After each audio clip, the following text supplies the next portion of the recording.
And welcome to the Breakin Broncos podcast. I am your host, Dan Wetstein. Happy Monday afternoon for y'all.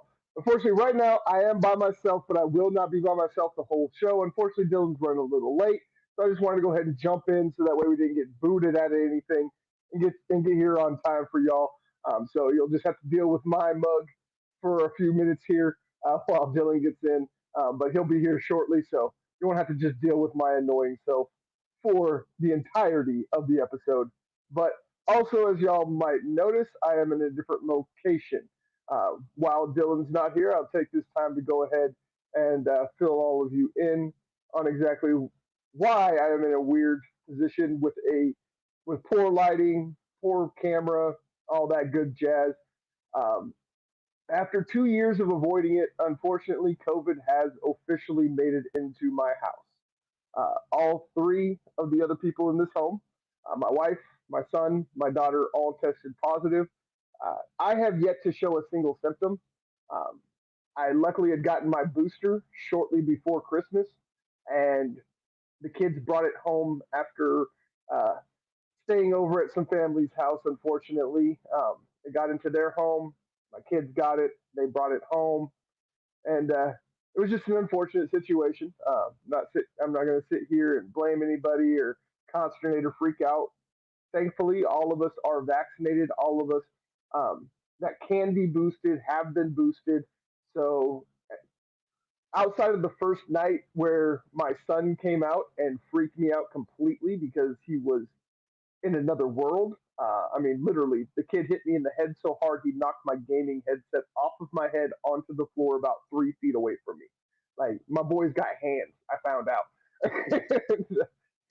But outside of that, where he curled up on my lap, was breathing kind of heavy and coughing and all that. But outside of that night, nothing but mild symptoms, no fevers, nothing really crazy. They all still got a bit of a cough, but unfortunately, the wife has an immunodeficiency. The daughter is asthmatic. Um, Son's doing the best. Thankfully, he got enough of his dad's immune system that he was able to escape most of the worst of it. Um, but without the vaccines, I don't know how well we would have done. So I must thank Pfizer. Uh, they probably saved a lot of pain and anguish in this home. But really, to make it all short, we're all doing great. It's just I might still be contagious. I don't know. I'm asymptomatic. Like I said, I have not had a single symptom, even though all three other people in my home have had it, have been tested, and it's come out positive. So I've either got one of the greatest immune systems or the booster is the best in the world. Either way, I don't care. I'm just happy that I am able to breathe and talk normally. Nobody lost any taste or smell, and everybody's on the mend now. But just didn't want to take the chance of going into the studio and risking the health of anybody else and being a hypocrite. I've been one of the biggest proponents about being safe, being smart, not doing the stupid things. Like when you know you're sick, don't go out in the public. Well, I'm doing it. It's been 2 weeks, so technically, I might be safe, but the kid, like I said, the kids and the wife still have a pretty nasty cough here and then. So I just I just want to be more safe than sorry. So I apologize for the quality of the video and the angle and lighting and all of that, but unfortunately, this is just kind of what has to happen in these times when we figure these things out. So let's go ahead and see. We had a few people in here. Nobody left any chats. That's all right.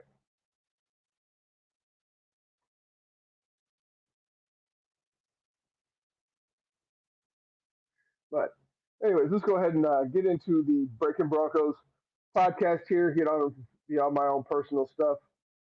Today we're going to be talking about the Broncos loss. We're not going to concentrate about it too much. You know, it is what it is. The final game. No real reason to beat a dead horse, but we will discuss it.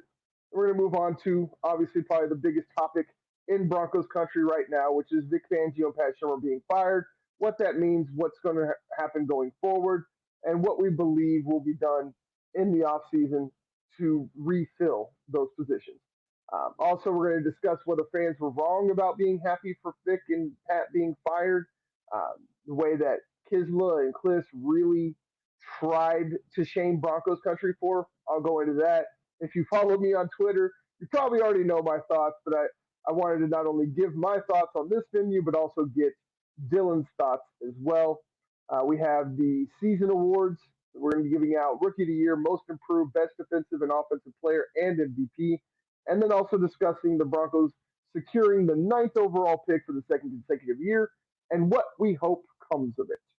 So let's go ahead and get jumped in here, and I will start talking about the Broncos game where they lost 28 to 24. It was the ninth straight loss to Mahomes, and it was the 13th straight loss to the Kansas City Chiefs. So, what happened? Why did it happen? And what can we learn from it, right? Well, what happened was the Broncos played one heck of a game with a seriously depleted roster. The fact that the Broncos should have won this game is a bit of a weird statement when it comes to a Broncos Chiefs game. But that's really what it was. If it was not for that scoop and score by the rookie linebacker, number 54 from the Chiefs, I'm sorry, I can't remember his name off the top of my head, but Melvin Ingram caused the fumble. Again, in the game cast that I had with my nephew on Saturday during the game, I did say Melvin Go- Melvin Gordon was he was the hot hand. I literally just said he was the hot hand, ride him, and the very next play, Melvin Ingram trucks him the moment he gets the ball. The rookie linebacker picks it up and takes it 86 yards the other way to completely flip the game on its head. At that point, the Broncos were on, or it was first or second and goal from the 9 yard line, and they just really needed to hold on to the ball. They hold on to the ball there, and they are able to at least get 3 points out of that. The game probably ends 27-20 at that point. Or maybe the Chiefs are able to score one more touchdown, tie it up, and make Drew go out there and prove that he can go out and win the game in the fourth quarter, which would have been a great scenario to watch. Because again, we've gotten so little of Drew. It was nice to really see him in different situations, come through with the smart decisions, really outside of the final drive where the Broncos settled for a field goal. There was really no throw you could really look at Drew and be like, that was a dumb decision. And so, I mean, the fact that the man threw 24 times and the only once was truly a questionable call um, shows the growth that Drew has had. But with only 3 games, do you really know or can you trust that growth? And this is why I have been pining to see Drew all year. Because even Eric Delilah and his partner at Broncos Country Tonight, even they said it. Like, okay, if you have Drew start all year, at the very least, you would know what you had in Drew. You would know whether he was the franchise guy or just a guy. And unfortunately, now everybody only has an extremely small sample size with some really bad tape from really bad situations where this young kid was thrown into.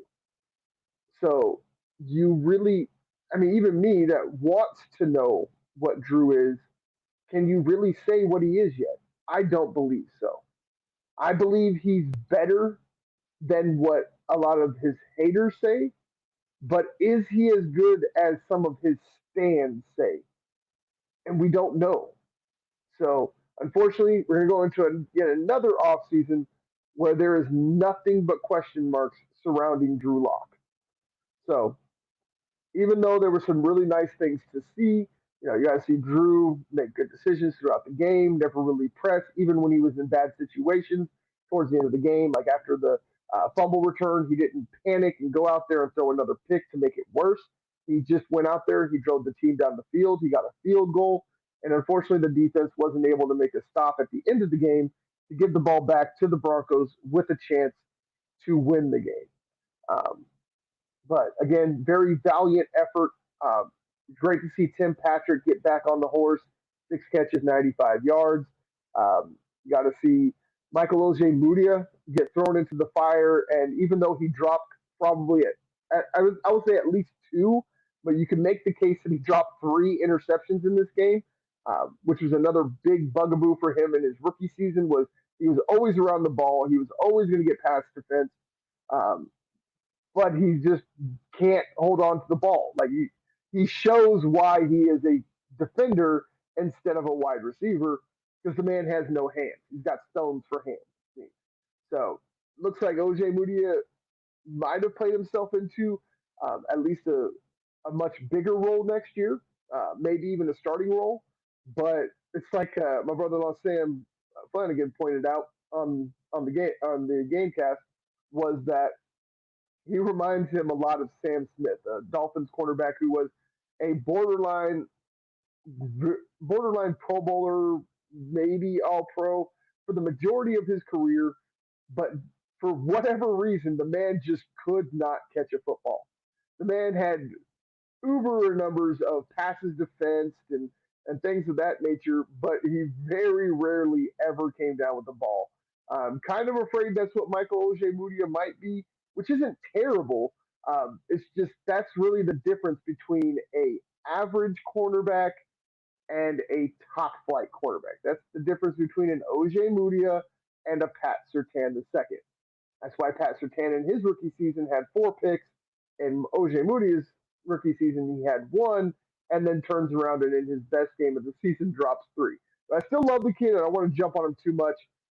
He looks absolutely solid at the cornerback position, and I would not be mad if he was the cornerback opposite uh, Pat Sertan and maybe even Bryce Callahan if the Broncos are willing to bring him back despite his injury issues. Because again, Bryce Callahan has been the best and most consistent cornerback, and by far the best nickel corner in the Broncos roster. So maybe he'll be back, maybe he won't. We'll talk about that more at a later date. So those are my thoughts. What are y'all? Make sure y'all leave your thoughts. Let's see. Denver already handed KC this game. Cost me his yes. I remember my guy James Howe. This is actually kind of a funny story, so I'll share it real quick. James Howe, my guy here from Full Sail University here, he is a Chiefs fan. He actually runs James Howe's Chiefs Talk over on Facebook. So if you're into the Chiefs or you're just looking for good content, make sure you check my guy out. But he actually bet at the beginning of the year that the Broncos would win because he thought the Chiefs would be in a place to rest their starters. And so, betting against his own team, he cost himself a steak dinner. So that was one of the more odd bets that I had seen somebody make this past weekend. But again, appreciate you, James. Appreciate the love, my guy, as always. But yeah, that was a pretty good story there. I mean, I couldn't. That game was so frustrating towards the end. I will admit, I really thought that this would be that would be the game that Drew would somehow pull it out, similar to what he did to the Los Angeles Chargers last year when he stunned them. And so, the end of that game to watch Melvin Gordon fumble that ball and that rookie. I still can't remember. I got to look up his name. I can't keep calling him the rookie. I got to give him a little bit of respect. So let's see. Uh, oh, and everything just refreshed on me.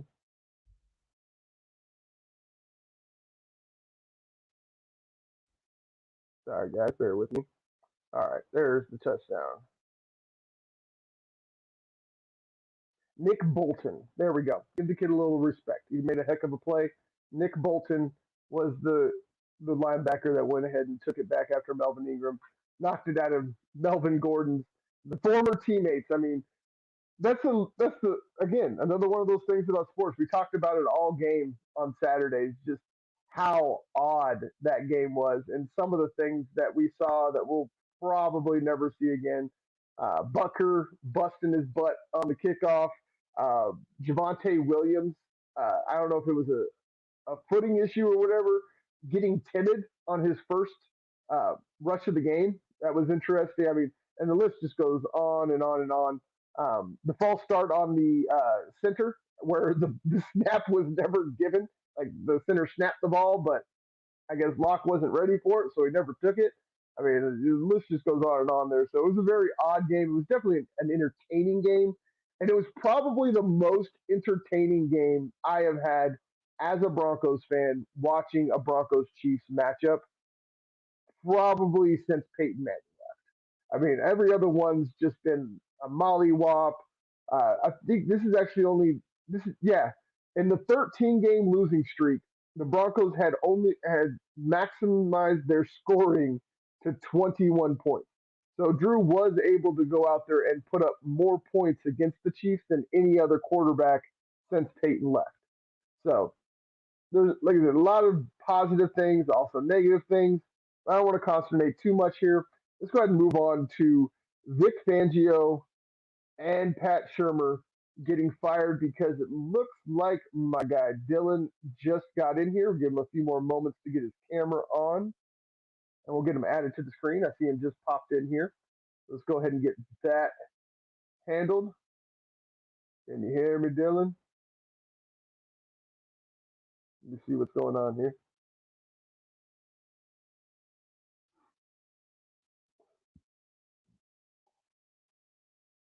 Aha, gotcha. All right, so he's just finishing up some technical things. Don't worry about it. We'll get him in here. I'll just keep, I guess, procrastinating for a few more moments while we wait on getting him up and running. I don't want to go too. I know this is something he's been wanting to talk about too. Oh, there he goes. Give me a thumbs up when you're ready, my guy. All right. There he is. There's that man, Dylan Niles. What's up, my guy? What's up? Trying to avoid giving out COVID. You were here for the beginning. No, seriously, COVID got into my house. I did see that. Yep. So, yeah, I was explaining to everybody why I'm in a weird position with crappy lighting and a much cushier couch than what I usually sit on. So, Hey, more comfy, the better. Yeah, no, I love my couch. I actually have somebody coming out to fix it because one of the boards busted on one side. So like I'm actually looking at it now and like you can see the whole seat like indent. Yeah, like yeah, it's like on one side. It's like you'd be like sitting like this if you were sitting at the dang thing. We used to have one of those. Yeah. No, I mean this couch. I love this couch. It's got powered recliners and it's got USB ports so I can plug my stuff up. Cup holders. Perfect. Dude. Nice little storage unit right here next to me with all my goodies in it. Yeah, I love this couch. It's amazing. But yeah, you're good, bro. But we have already discussed the game, so we're just gonna go ahead and jump into Vic Fangio and Pat Shurmur being fired. I see that coming. Like I said, I wanted to procrastinate a little bit so I could get you in here for this. I know this is going to be one of the things you really wanted to talk about. So I've been talking for 20 minutes straight. I'm going to let you take the floor here. Praise Jesus. Thank God. It's over. It's finally over. Activate. Holy Spirit, activate. And we talked about this before. I think we talked about this before we even started talking about the show, doing it. We talked about we just talked on the phone when George Payton got hired. And when we talked, we both thought we should have fired Fangio then and let him pick his own guy. We finally get to see Payton's guy, George Payton's guy. And that's what I'm excited for. I want to see George Payton's head coach, the guy he chooses. Because from what I've seen with his players, I can't wait to see who he hires. I agree 100% with that statement, and you are 100% correct. We said then that Peyton deserved a chance to hire his guy, just like he deserved a chance to have his own draft his own quarterback, all of those things. So yes, it's most definitely great to see him. I'm more happy to see accountability finally in that building. Like we've even said it. Like if it was the fact that Shurmur was fired and Fangio retained, I don't think either one of us would have been mad about that. No.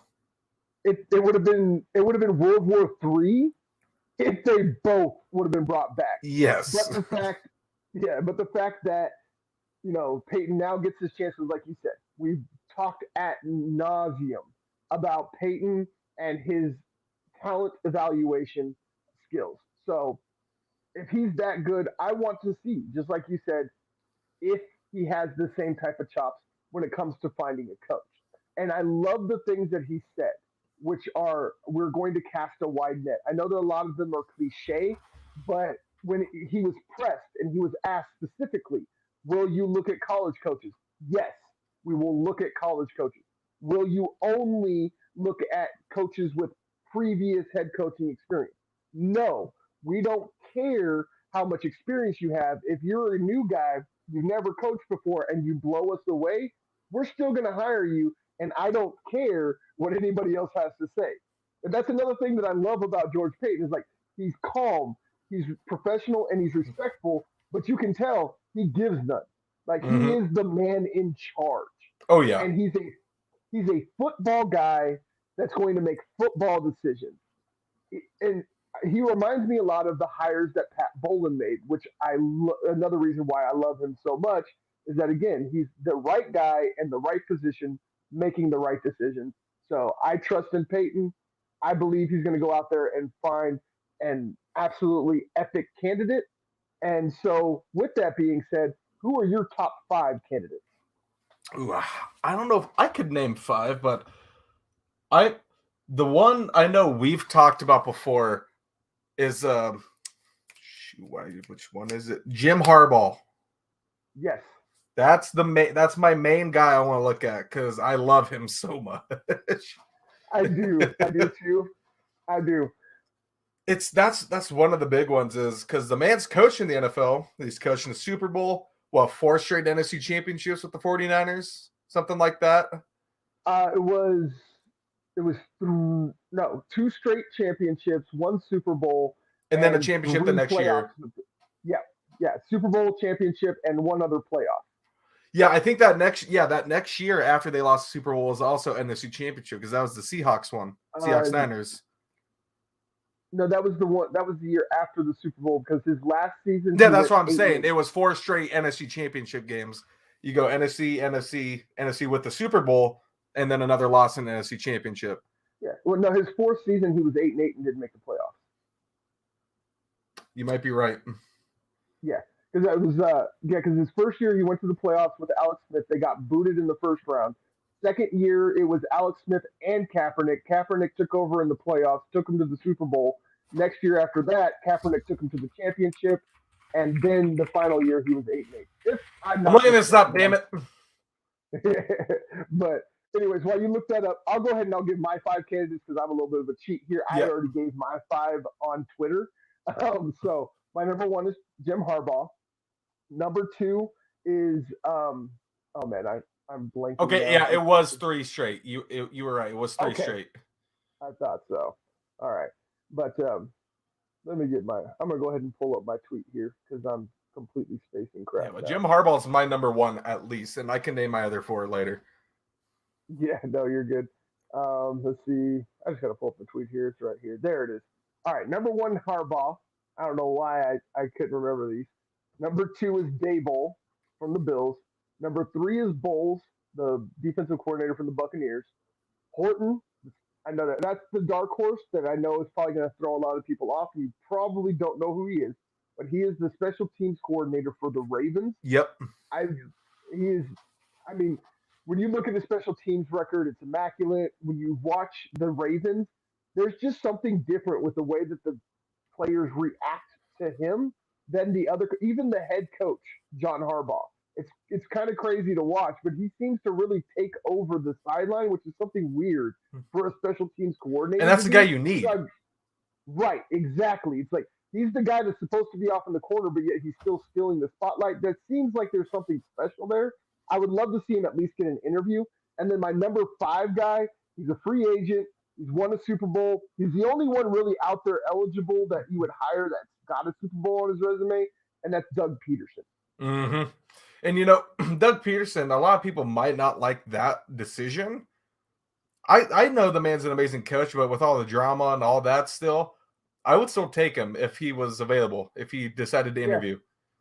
I mean, the guy took Nick Foles and won a Super Bowl. And had a fantastic offense. Yes, and that's all you need to know. I mean, he's an Andy Reid disciple, so then you also get the inside of the Chiefs and Mm-hmm. what they like to do. And I could see Doug Peterson bringing in, like, I saw Woody Page, I think it was, that suggested that the Broncos should bring back Wade Phillips as a defensive consultant. Oh, I love I that. would say bring him back as a defensive Yeah, you coordinator. bring him back as the coordinator. I mean, I wouldn't be mad at him doing like something like what Kubiak did in Minnesota, where he was like an offensive consultant or Yeah. front office person. I wouldn't be mad at that. I mean, he's kind of old; he might prefer that. But as far as what I've seen on Son of Bum on Twitter, he still wants to coach. So I wouldn't be mad at him coming back. And he said he'd come back to Denver. I mean, it's like that toxic relationship you see with your friends, where like they break up like every couple of years, but then they get right back together. That's essentially Wade Phillips and the Broncos. It's just like he just loves this place so much, and we all love him so much that even when things get The man toxic, just we has a gotta lot of separate. history. The man has a lot of history Yeah, here. I I mean, mean, yeah, he had coach here, which wasn't a great time, but yeah, came back, won a Super Bowl as defensive coordinator. The man, it's something about those old dogs in the NFL that they just can't quit, can't yeah. retire. They essentially got to die on the sidelines, man. It's like Yeah. there's even been talk about like serious conversations with Mike Shannon. I'm like, that guy's like 80. Let the guy retire and die playing golf in his mansion and eating steaks in his Oh yeah. restaurant. Like just let the man live. How old is Shanahan? He is 69. Noise. That's the number. It's the number. Oh wait, he's As only always, guys, 61. Okay. make sure you hit that like, that subscribe. Make sure you hit up the Bird Gang Sports I can Media give you Network. my If you haven't liked and 5. subscribed. All right, go ahead. So Harbaugh's one, obviously, and I had the same 2, which was Dable, because we love us some Dable here. Yes. Brian Flores is my 3rd. It's just, especially after this morning, after he got canned for no damn reason. I'm not mad at that. You know what? Like I said, I made this list before Brian Flores got fired, so I'm not mad at that one. I like that. I had him. I forgot who I had in there this morning when I was thinking about it the other day when you sent me this yesterday. And then when I looked at this morning, I was like, Flores got fired. Who's dumb enough to fire him? Yep. The man Flores turned that Nagy. team around. Yeah, Right? Flores. I just forgot the name of the Packers offensive coordinator. Oh, Eric Bieniemy. Oh no, Packers. I'm sorry, Nathaniel Hackett. Yeah. I was thinking. Yeah, Hackett and Bieniemy would be my 5. Okay, that's not bad. I like you throwing Flores in there at the end. But another thing that I'd like to point out is, like, if you get number 5 on my list and you're able to go grab Matt Nagy, that's literally the offensive coaching staff from that Super Bowl winning team. Mm-hmm. That's the head coach and the offensive coordinator. So, I mean, that's the offensive coordinator that came up with the Philly special that the Broncos thought was smart enough to use last week. Here's my honorable mention. Mike Zimmer. DC, yes. Head coach, I don't know. Yeah, see, he's had those great years as a head coach in Minnesota, obviously, and he's had those bad years. It's a mix of what would he do if he came here, and that's, you don't know. I don't know. Man's a great defensive coach, but the reason he's honorable mention is because I want an offensive guy. Yes, I got you. I don't know if I would necessarily be mad at Mike Zimmer as head coach, but I'm not sure I would like it either. Because, like you said, I would prefer, we really tried the first time defensive guru to try and slow down Patrick Mahomes, Justin Herbert, and them, and it hasn't worked. Yep. So how about we try keeping up with them, get an offensive guru, and see what happens there? Because they've struck out twice with defensive gurus, Vance Joseph and now Vic Fangio. Let's do something different. I mean, offensive coordinator, like I said, maybe my idea, Chris Horton, special team coordinator. Let's do something different. I would love. I mean, we could use some special teams help. Yes, that's another thing that I'm saying. Like, special teams has been the worst in the NFL for the last several years. So, with that being said, we Oh really, crap! My camera unplugged. oh, that's all right. Take your time. But we've sat here and consternated about, you know, who should have been fired. So, how about we do a quick consternation of what coaches should be kept? And I'll go ahead and start while Dylan does his technical work there. Munchak has to Um, stay. yes, there you go. That was number one.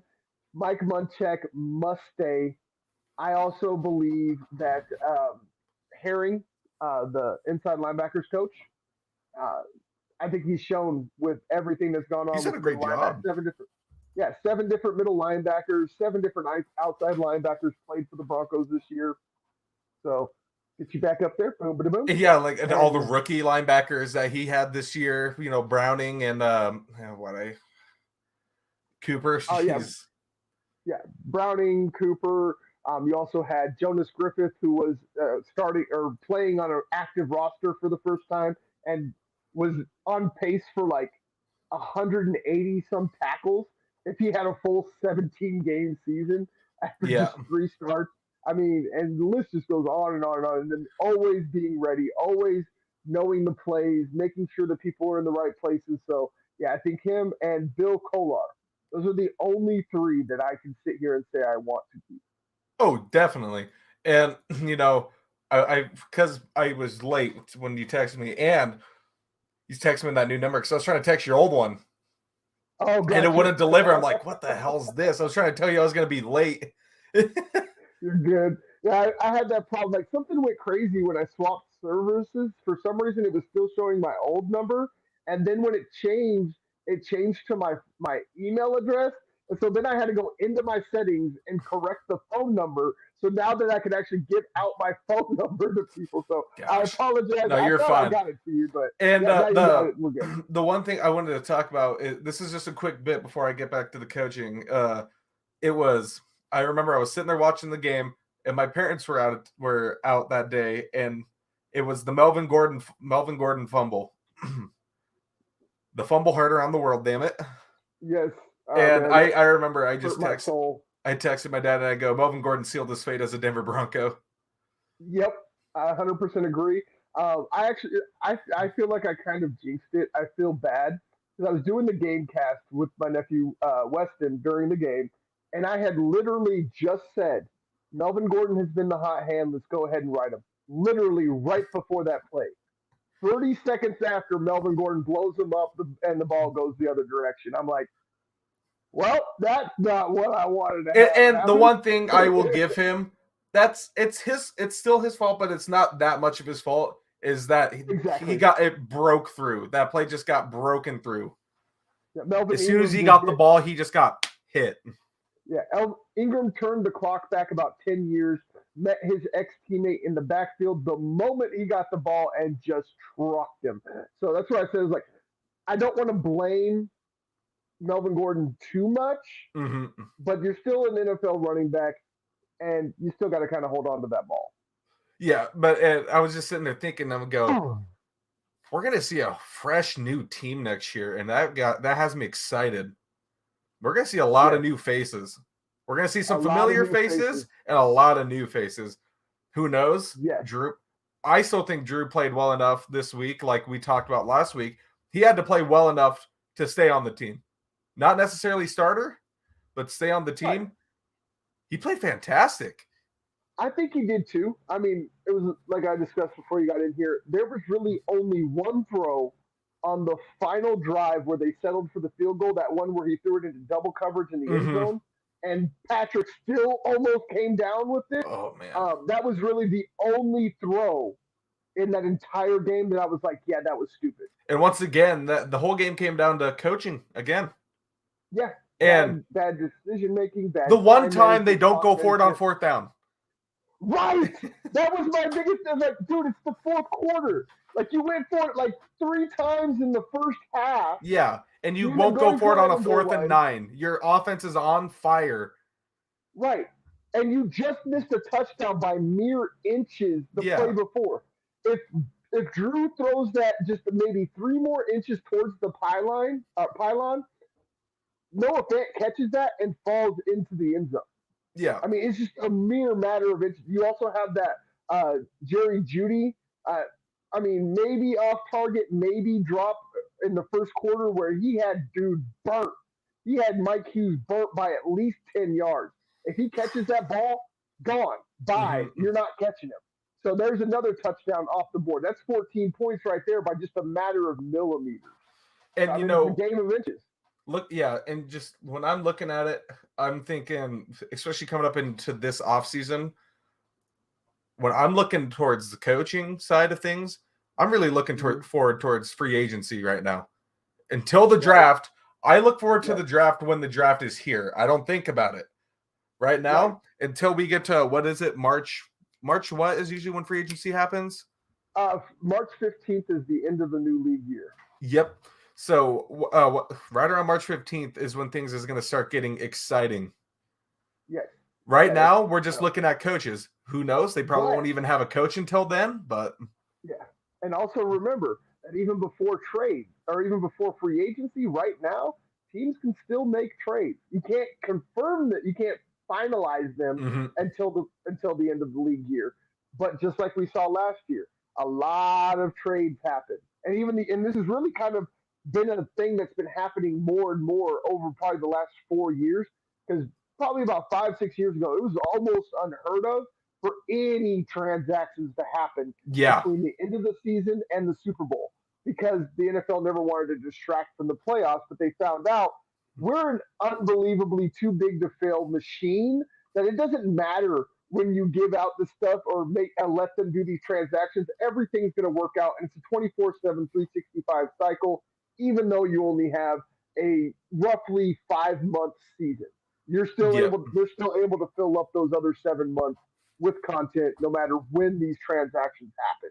So, and you know, I think it was around this time last year, if not a few weeks from now, where the trade for Teddy happened.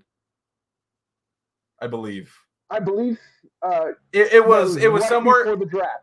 Yeah, right. Okay, yep. Draft. So we can see some transactions. Trades. Right after Peyton got hired. There wasn't really much going on right now because they were still looking for a GM. But I really think that because Peyton showed he's not kidding when he says he will be in on every single deal, but he will never overpay for talent. Yep. And that's the difference, and that's something that Broncos country needs to keep in mind, especially with all their aspirations for an Aaron Rodgers and Russell Wilson trade.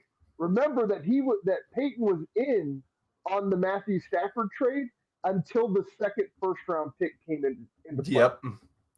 When that happened, he pulled out. He's like, I'm not giving up that much. And so that's why I say I trust in Peyton, because I do believe he is even healed enough that he's not going to make the panic move and sacrifice the future just for the present. Nope. And that's why I'm looking forward to this offseason. Especially, you could go out, you could get a quarterback in the draft. That's because it's not a great draft for quarterbacks this year. It's the skill talent. It's the receivers, the linemen, the linebackers. That's what you're going to see this year. It's the year. I might even think this might be the year of the defensive draft, or you're going to see a lot of defensive players go out in this first round this year. There's a lot of pass rushers that are available that are intriguing. So I really think that, like you said, defenders are going to dominate at least the first round of the draft. But the positive of that is, if that's the case, then offensive talent gets pushed. You have more offensive linemen that should have been first round talent get pushed into the second, third, fourth round. You can find these gems, and Peyton has shown he is extremely adept at that. And so that's why I'm not too much of a consternator about giving away draft picks this year, is because you can go out, they have two twos, 2 3s, a 1, and all of them are in the top 10. They got the 9th overall pick. So they got a pretty decent pick to work with. So you give up, your first rounder this year, even if you give up your first, second, and a third rounder, you still got a second and third to possibly pick up a talent that would have been a first rounder any other year, but because the defensive side is so stacked, they get pushed down. So Yeah. there's a lot of dominoes that can fall. But I want to go too much into this because we do have more to talk about that later. I want to ask a question because this really rankled my feathers and got me hot. But were fans wrong for being happy about Vic and Pat being fired like Kisla and Kliss of the Denver Post, and I don't even know where Kliss is anymore, tried to shame the Broncos country for? There's I can see both sides. I'm happy that they're fired, right? But you shouldn't be going too much or you shouldn't be just throwing out too much hate because Fangio, it was his first ever head coaching job in the NFL, which granted didn't do great, but he did some good things for the team, right? The man rebuilt that defense. The man really rebuilt that defense. Offense, still the same since 2016, but I don't know, man. It's just so many different opinions, and too many to keep up with, really. And who was the name? What was the name I was looking for? But I'm going to show you exactly why. What is irritating. playing? Okay, you can't hear that good. Some Twitch stream just started cutting audio back in for my headphones. Oh, gotcha. All right. So I'm going to go ahead and share my screen here with y'all. Bear with me a moment. Share screen. I don't listen to Kliss anyways, so. No, this is for Kisla. I don't listen to them either. But this right here, share. And, all right. Come on, go back over here.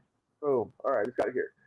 This is an article that Mike Kisla wrote just a matter of days before the Broncos' final game. So this man called for Broncos country to be petty to ensure that the Fangio and Pat would be fired, right? Okay.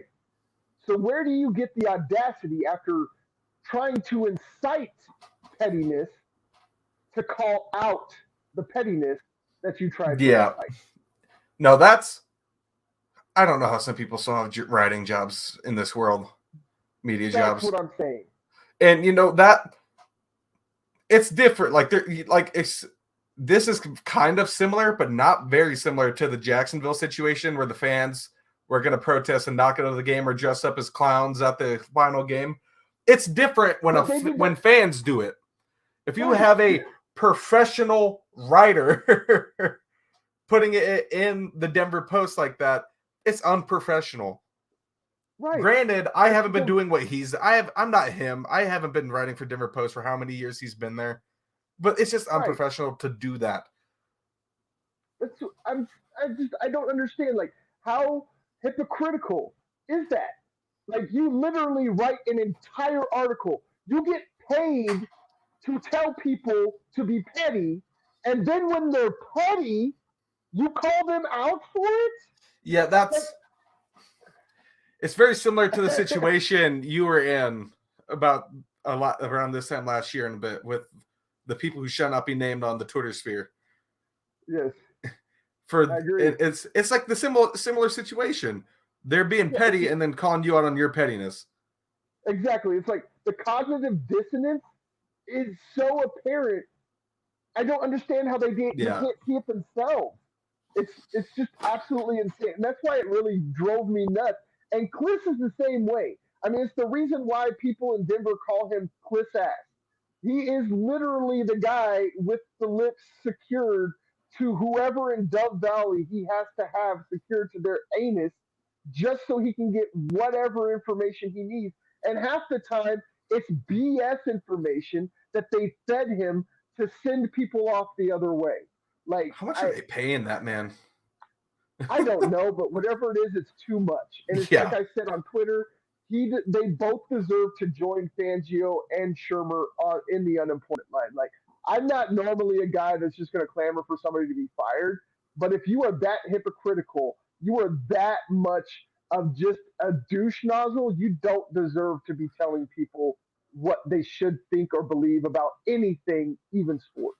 And it's funny when we talked about Fangio and Shurmur. When we talked about the firing, it was mainly Shurmur, right? It was always Shurmur. I'm a Fangio fan. I loved Fangio. Sure, wasn't the greatest coach, right? But right. Had some things to still learn. First time head coach, only his third season. He's still feeling it out. That's why your first team won't be your team forever, right? Not usually. I mean, Belichick started out in Cleveland and got fired. So yep, started out in Cleveland, ended up in New York and everywhere. He went all around, right? Shanahan and it was in San Fran as a coordinator, a head coach for the Raiders before, but that's for another day because that's a great story. Yes, but it is. Looking at it, when we talked about Fangio being fired, it was a what if scenario. It's the what if. Yes. I would not have minded another year of Fangio as long as you had a new offensive coordinator. Right. And we've even given the caveat of, like, if he wanted to stick around as a defensive coordinator, we'd have no problem with that. Bring in the new head coach and just give Fangio a call. Yeah. Send him up in the booth and let him do his mad scientist genius work. Dude, he could have been the first head coach to be in the booth. They are allowed to. Imagine, dude. I wonder how much different it would have been. How much better that team could have been if he was in the booth. I don't know. That's an interesting question. Like, would that have changed anything? Being able to see the overhead view when the offense is on the field, seeing what the defense is lining up in. Get a better view of the Megatron, so maybe he doesn't make some of those dumb play challenges. Yeah. So challenge calls. So maybe there's a whole domino effect that could have been shoulda, woulda, coulda, but unfortunately we'll never know. Maybe one day, maybe when if he gets another chance, maybe he'll go give it a shot, and we'll find out. I'm interested to find out. I wish I could. But let's go ahead and move on from all the negativity. Let's go ahead and give some positivity to the Broncos country that we know and love. Let's go ahead and let's give out our season awards. And we will start out. I will let you go first on the first one. Rookie of the Year. Surtain. Easy. Surtain? Is it that easy? It's tough. No, I when I was looking at it, I did give it some thought when I first read this last night. It was, I was stuck between Javonte and Surtain. Those were the two best rookies that we had on that field. But when you're looking at stats, Javonte was dominant. But when you look at stats on Surtain, there's not that many because the man was feared from what he did. Look what he did early on in the season, that these quarterbacks started to get smart, and we're not going to throw it to his side. We're not throwing it towards that man. Right. Like the Champ Bailey, Chris Harris effect. Yeah. I mean, most definitely. He got that lockdown corner status. Mm-hmm. So I like your, But, like you said, it wasn't that easy. I kind of had a feeling you'd go with Pat Surtain, but I love the Grim Reaper, Javonte Williams. That's our boy, dude. Nobody... I think we're the first people who really noticed him. I feel like nobody talked about him. To be. Yeah. No, nobody really did. I mean, I loved him so much. I gave him a nickname week 1. And I haven't even really given people. Y'all see, I don't just give out nicknames. Like, you got to earn them things. But we stand for Surtain here, though. Exactly, we stand for Surtain. You got to earn them. Those two earned them. So. I mean, if I could split it between them, I would. Yeah, I mean, definitely if we split it up, offensive, defensive, rookie of the year, they take them. Definitely, easily, hands down. Maybe you could talk about Browning a little bit in defensive, but again, compared to Patrick Surtain. But next on is most improved. I will go first, and it is one of my favorite guys to watch now is Draymond Jones. This kid came out of left field. I mean, he had some flashes as a rookie in his second year. But he took off this year when they finally gave him the starting nod and allowed him just to go out to the man. The kid had career high in sacks, tackles for loss. I mean, he had one game. I can't think of the game now. Was it the Browns game where he just went off for like 2.5 sacks, 6 tackles? I think it was the Cleveland game. Yeah, like he just went absolutely nuts.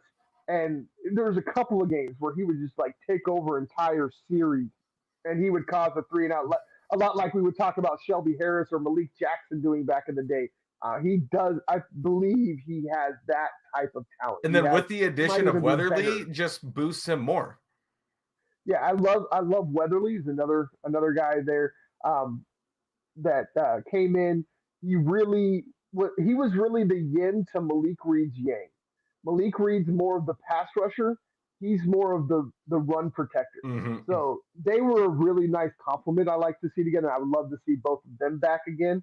But yeah, again, my most improved player is Draymond Jones. I'll let you have your floor. Ooh, see, this one was when I was thinking through this one. I'm still gonna give it to him, especially after what happened, and I'm gonna say Melvin Gordon. Melvin Gordon Okay, definitely had a way better year this year than he did last season. I'm not mad at it. He cut I'm not down mad at it at all. the fumbles. You know, he only had a few. He didn't have a lot No, compared to last he only had a season. couple. Oh yeah, it was bad, but yeah. He definitely. I will agree. Yeah, he definitely improved in pretty much every aspect of the game except pass blocking. He really needs to work on that. But Yep. I won't go too And far into what that. he also improved on stuff that we dogged on him this season towards the end, which was he was able to break more tackles. He was second place in broken Yes, tackles behind Javante. right. Yeah, I saw that. He I don't kind of think a lot of creeped people up know in there. that. He's like, no, they didn't. And I mean, yeah, he still had the the tendency to go down a little easier Yeah. than you would like at times. But overall, yes, he ran meaner, he ran tougher, and he ran faster. Like we talked about in week one, like last year, we just constantly talked about how he get hawked down from behind and why is he getting the snaps over Philip Lindsay because Philip Lindsay don't get caught from behind. And this year, he never got caught from behind No. unless a guy had the perfect angle on him. Mm-hmm. He never got caught from behind. So I guess his mama telling him he was slow after last year. Yes, his mama literally told him he was running Thank you, Mrs. like he Gordon. was in molasses. Yep. Hey man, appreciate you coming in. Appreciate Yeah, love. you know, Make sure I'll give it to Melvin. And you know, I wouldn't be mad if they brought him back. I still wouldn't be. If you brought him back for less money and maybe put him at the second position as the number 2 running back, I wouldn't be too upset. I mean, if you're gonna pay him somewhere 1.5 to 2 million a year, I wouldn't be mad. But the problem is he's not going to take that, Nope. and somebody's going to offer him a lot more. And then we get Mike Boone, baby. Yes, that's what I'm saying. That's why I'm saying 1.5 million to 2 million. That's what Mike Boone's getting paid. So we already got him on the roster. Go get a third or fourth rounder, maybe a sixth or seventh rounder, Or even just find back. somebody in free agency that you could bring in. Right. Actually, I think the perfect player is the kid out of Georgia. I can't remember his name off the top of my head right now, but he's a little scat back out of Georgia. Oh, yeah. He reminds me a lot of Philip Lindsay, but with more power. And he's a little bigger than him, I'm pretty sure. Oh yeah, I think he's got like 2 inches and like 20 pounds on him. So yeah, he's a lot bigger, a lot sturdier.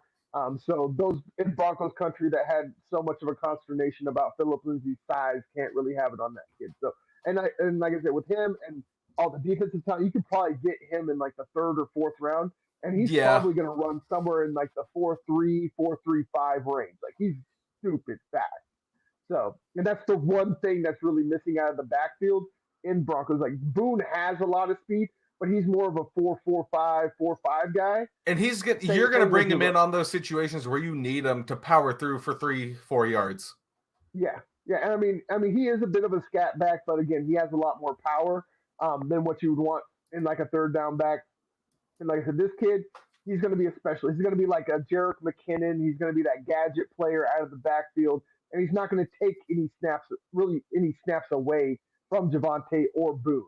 He's just going to complement them and honestly be the best complement possible. But that's just a thought there. Now on to the next one, best defensive player. This one was tough. I was between Draymond Jones.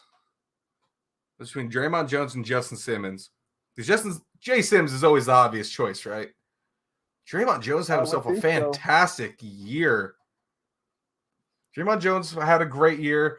And when I was really looking into it, So did before. If Kyle Fuller, or not Kyle Fuller, if I just forget his name, Bryce Callahan wasn't as hurt as he was this year, he would be in for my consideration for best defensive player because the man played great every snap he was out on that field this season. You know, the unfortunate injuries, right? That doesn't help. Right. But, you know, I'm going to go with Jay Sims. Man had an all-pro year again, snubbed from the Pro Bowl because it's just a popularity contest. I mean, you can't argue with that. The man had 80 tackles, 1.5 sacks, 5 interceptions, and 12 passes defense. I mean, that's filling up the stat sheet as much as you can. And the man hits hard. As a defender. Yeah, and he hits hard and his size. I mean, that's what I've said about, like, you know, I know I didn't mention Dan Quinn as one of my candidates because I don't want to defense. I don't want Dan Quinn. Specialist. Don't want Dan Quinn. But I don't want to blow a 28-3 lead at a Super Bowl. Right, yeah. But the thought of Draymond Jones, Baron Browning, and Justin Simmons being the center of that defense, like Justin Simmons in an Earl Thomas role with that size, I think could be special. That's enticing. But again, I don't want Dan Quinn. Yeah. I'm not trying to convince y'all that I don't want Dan Quinn. And what really helps about my choice for Justin Simmons is he's the face of this team now. He's the brand new face of the team, and he is the best leader I think this team could have. Von Miller was a great leader, and you know he fought out of passion, but this man does it for the love of the game and his teammates. Yeah, Von Miller's more of that little brother, keep you happy guy. Mm-hmm. Justin Simmons is the big brother, keep you straight and narrow guy. Like he's that no. And he loves himself some Surtain. Yep, he does. That's one of his guys. And excuse me. So, since I didn't pick Surtain for rookie of the year, I'm also not going to pick him for defensive player of the year because I absolutely agree with you. Justin Simmons is the defensive player of the year for the Broncos. I just don't really think there's much of a question. The man literally did everything and kept this secondary together. And I honestly believe he was the glue that was able to keep not just the secondary together, but playing at a high enough level to stun some people in what they were able to do against some of the best quarterbacks in this game with a depleted roster. I mean, you go back and look at what they did against Joe Burrow, against Dak Prescott, Pat Mahomes twice now. I mean, just literally any and everybody that's came up against them. I mean, even when they played against the Ravens, they did a pretty dang good job of containing Lamar Jackson in that offense. So, I mean, a lot of that credit obviously has to go to Vic Fangio and his coaching staff, but also I think a lot of it needs to go to Justin Simmons as well for keeping everything together and everybody. He's a defensive coordinator on the field. Most definitely. So now moving from defense to offense, best offensive player. I'm overall when it comes to just not just being a quarterback or any specific position, I'm going to go ahead and go with my guy, Timmy P. I believe that he was the most consistent. He didn't have the most catches. He didn't have the most yards. You know, he didn't, but he did lead the team in touchdowns. He's the only receiver that had more than 4, and only one of 2 that had more than 3. So, actually more than 2, my bad. They are the only receivers with more than 2 is Noah Fant and Tim Patrick. When it comes to touchdowns, he ends up the season 53 receptions, 734 yards, 5 touchdowns. And again, it wasn't just about those numbers. He seemed like a serious to really take on a leadership role in that wide receiver room, becoming the elder statesman, getting that big contract with him and Cortland Sutton. I really like the future of this wide receiver core, and I really am excited to see what they can do going forward, whether it be with Drew Lock or a new quarterback. So, again, my offensive player of the year is Tim Patrick. Mine is Teddy Bridgewater. No, I'm joking. It's Timmy P would be my choice. I fully agree with what you said, but in my heart, it goes to Javonte. Okay. The rookie who came in and took me by storm. Yep, and almost made it to 1,000 yards. Almost made it to 1,000 yards rookie season. But the man just carries. murdered people out in that field. Yeah, he did. Carried 10 men on his back, didn't even lose a step. I think Marlon Humphrey's booty cheeks are still at Empower Field right now. Yeah, that I go with Javonte because we knew what he could do coming out of the draft. I've seen his highlights before. I've seen him play before, obviously in North Carolina. I thought he was the better choice out of the running backs that were coming from North Carolina, and that George Payton saw him and was like, that's my guy. And he saw what he could do, and look what he did. The man came in and rekindled this running game. I agree. I cannot argue with that at all. So, but if I had to go for two, it would be Timmy P. Because we love us some Timmy P. Love us some Timmy P. So we're going to do it. This last award is going to be a little bit of a Tay42 flavor to it. Instead of the MVP or most valuable player, we are going to give up the MUP or most unquestionable player. So my MUP of the season is going to be my guy, Justin Simmons. I honestly believe that without him, the record, the defense is 90 million times worse. I honestly believe without his leadership, his play, his fortitude, his locker room presence, this team would have fell apart. I honestly believe at this point he is the glue that has kept this roster together. And he is an absolute Pro Bowl snub. I am pissed off at fans and at coaches and players that they did not vote him in. I am absolutely livid about that. All of y'all are wrong. And if he doesn't get in as an alternate, the Pro Bowl is a joke and it needs to be canceled. It has been for years now. It really has been. And, you know, I still think the best All-Star is still probably the MLB All-Star game.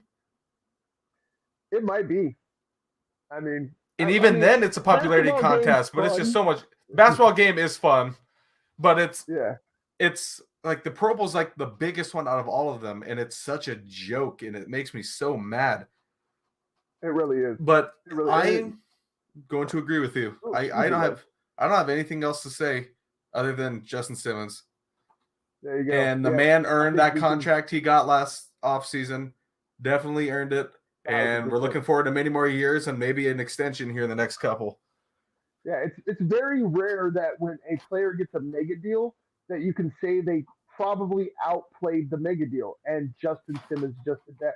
And not only is he a great player, he's a great man. He's the Walter Payton Man of the Year award for the past 4 years, I believe. Yeah, it's like the four consecutive years. He's won the Derek Williams Good Guy Award multiple times. So he's not just a great player. He's a great kid, great man, and he does some amazing, amazing work in the community. So he deserves any and every accolade you can throw at him. So we'll go ahead and move on to our final topic of the show. But we got one question here real quick. Do y'all think the Broncos are going to fire more people? It's going to be on the next head coach. The Broncos have fired everybody that the front office needs to fire. The next step of what's going to happen is they're going to go out, they'll find their coach, they'll hire him, and then when the new coach comes in, he will decide. I know what it is this time. It's my settings. I got you. Oh, your settings this time? Okay. My computer settings are messing with my cam. Gotcha. No worries. But yeah, so the Broncos probably aren't going to fire anybody else until they hire a new coach, and then he will decide if there's anybody he wants to keep, and if so, who he wants to keep.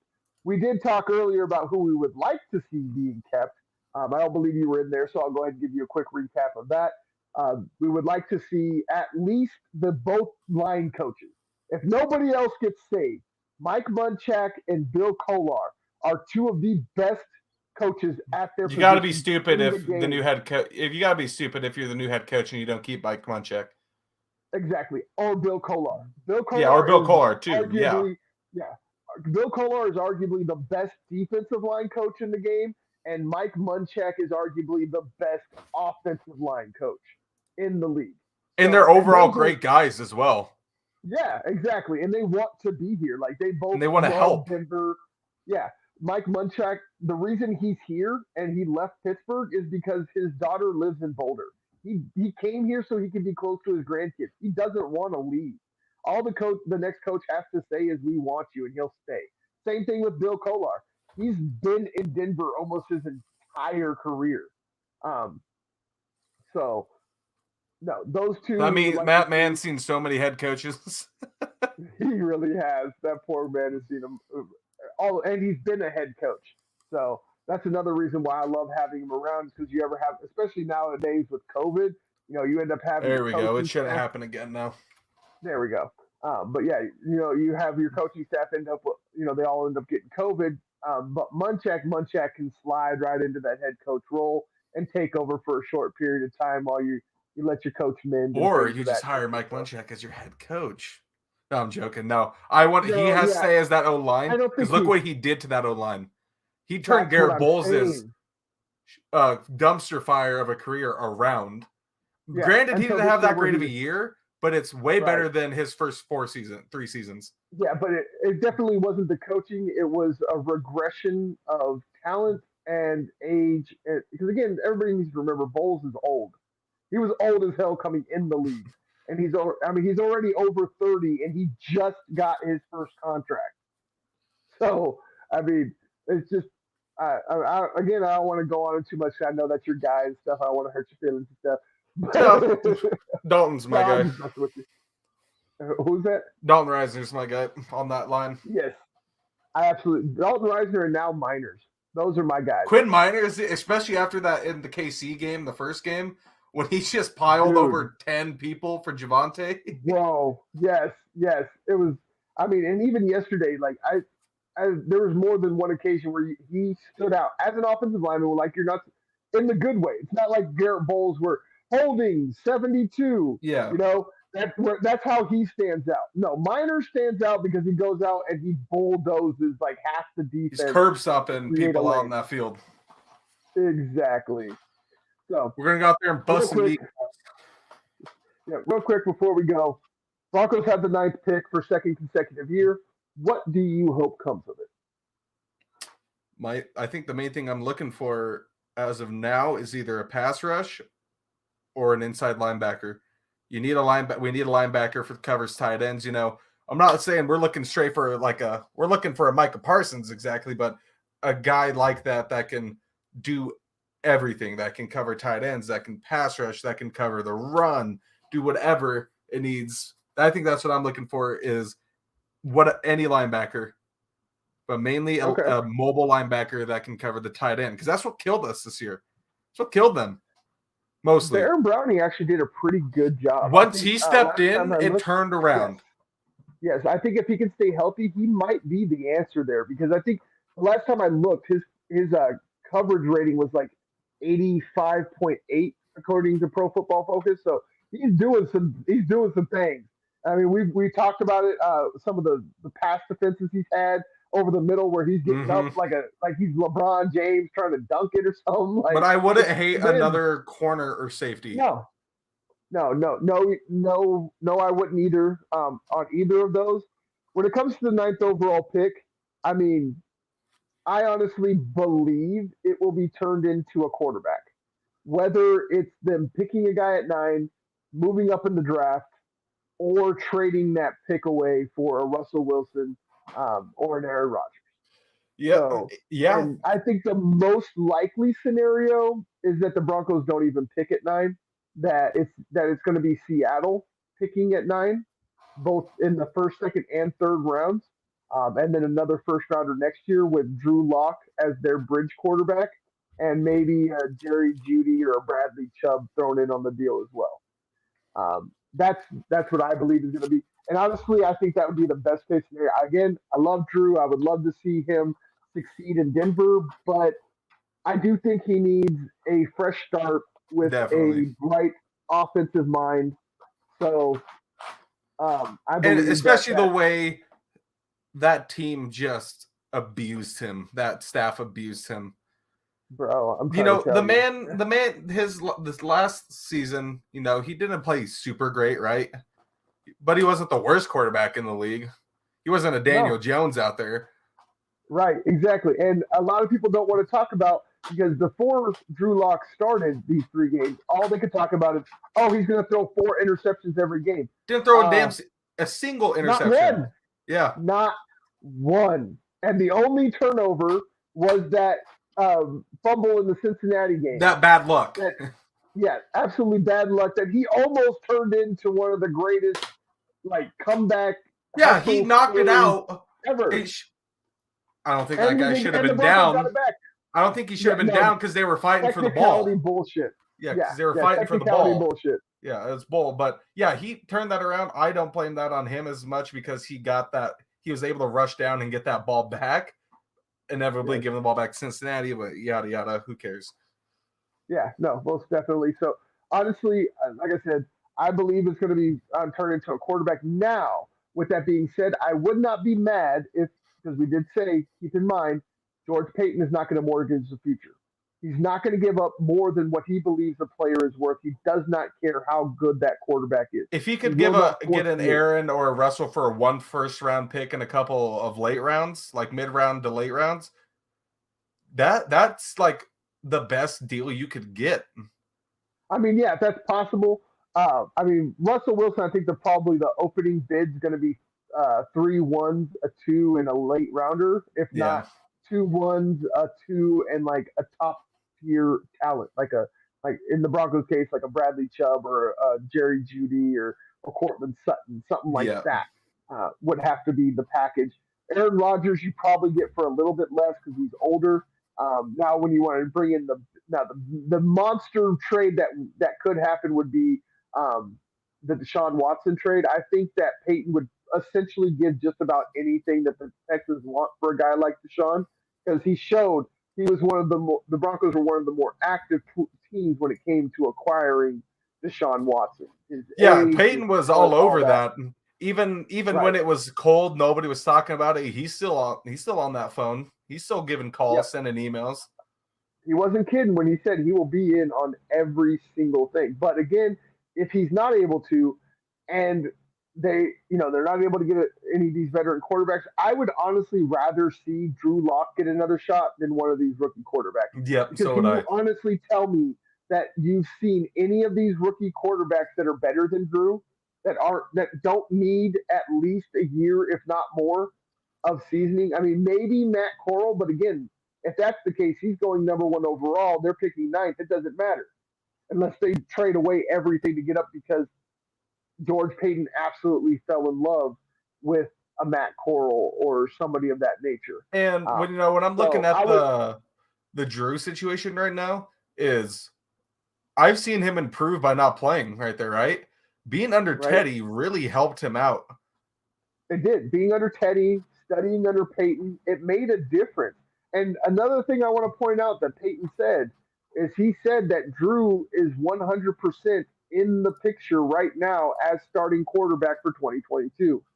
So Unless Peyton has something's already came changed, out you and never said, know. yeah, exactly. He said he didn't say it's a guarantee. He said I'm going to be in on everything, but as of right now, because everything's so fluid and the season's so raw, yes, Drew is in consideration. So be prepared, Broncos country. You may have to deal with Drew whether you like it or not.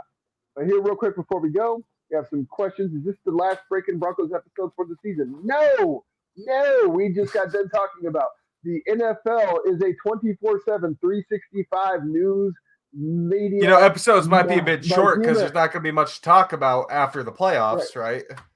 I mean, we could always find things to talk about. We Yeah. didn't think we'd have much to talk about today, and we're at an hour and 15 minutes. So, Well, the no, we playoffs is will going to be always fun. have. We are, Yes, are we going to do our old school thing? We going to put our playoff brackets up and do our friendly bet of winner I think gets we could bragging do that. That'd rights. be fun. Yeah, let's do that. Yeah, let's do that. Let's Hey, get our playoff brackets we're doing an together. NCAA bracket this year. I hope you know that. I won the schools one last Okay, year. Easy. nice, nice. All right, we'll do that. We'll do that as well. That sounds like fun, and maybe we can even like tie it into some football. Maybe like make a off-season March Madness bracket or something. That sounds like fun. Yeah, we're gonna do those. We're gonna do all of those. So no, we are not going away, guys. Just because the season is over does not mean that the whole media circus does not continue to go on. So we will still find plenty of things to talk about. We have the off season, we have the draft, we have playoffs, we have Super Bowls, we have all kinds of fun I mean, we to did it talk in about. school in between off seasons. We found stuff to talk Exactly. about.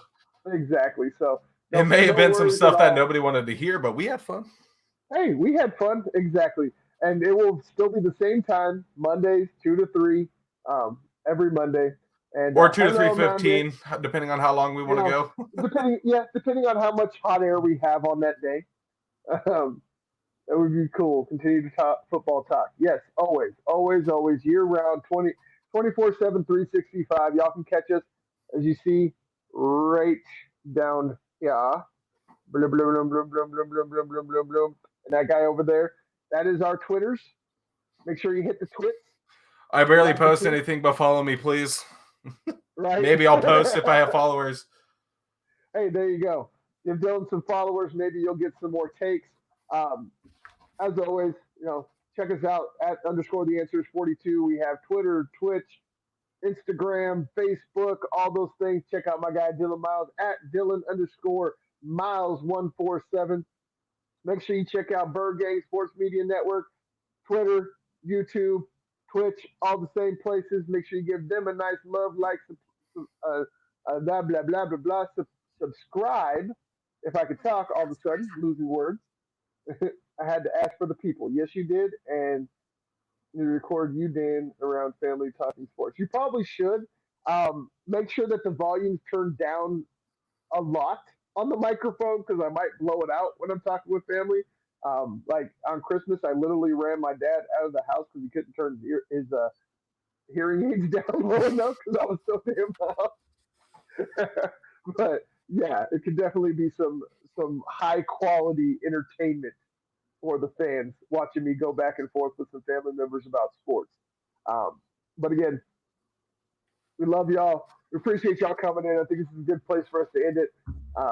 Again, I'm Daniel Westside with the Answers 42 Media Network, and that is officially our name. If y'all didn't know, look us up in the directories. It is officially the Answers 42 Media Network LLC. And that's my guy, Dylan Miles. And as always, don't question the blue.